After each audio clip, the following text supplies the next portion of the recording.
Well, let's start with Kyoto.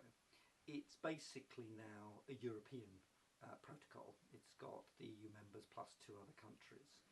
It's based on their production, not their consumption of carbon. So since Europe has been deindustrialising, it's not hard to reduce production of carbon and just displace it with imports and increase carbon consumption. Indeed, that's precisely what's happened in Britain.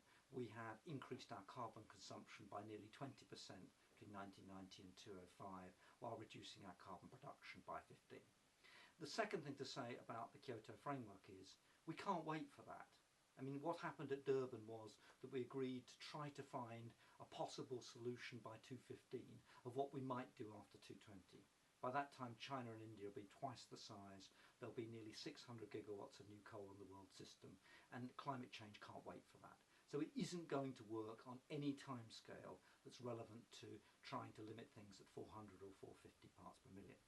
Now, the other side of this is, if you really want to crack climate change, we have to have large-scale, deployable, non-carbon or low-carbon sources. And here there's a vital distinction. Current renewables, in the form of current solar and current wind, and indeed current biomass, cannot possibly square the circle. They're just low-density power sources, and we need something much more substantive. So what I argue in the book is that while we should carry on with some of those technologies, the real emphasis should be on the future renewables, the next generation of renewables, future solar, all the smart technologies, which we have to have. We have no choice. We have to have those if we are going to crack the climate change problem.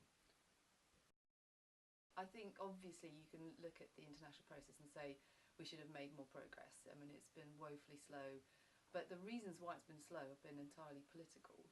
And it's simplistic to say that it's just because we haven't put it on consumption that would make it all easier and then we'd make more progress. There are some really hard politics at play, and it's all made harder by the fact you've got a very powerful fossil fuel lobby, and indeed quite a powerful climate sceptic lobby that has muddied the waters. So it's I don't really I agree that it's lamentable that haven't made as much progress as we should. I just don't agree with the analysis of why.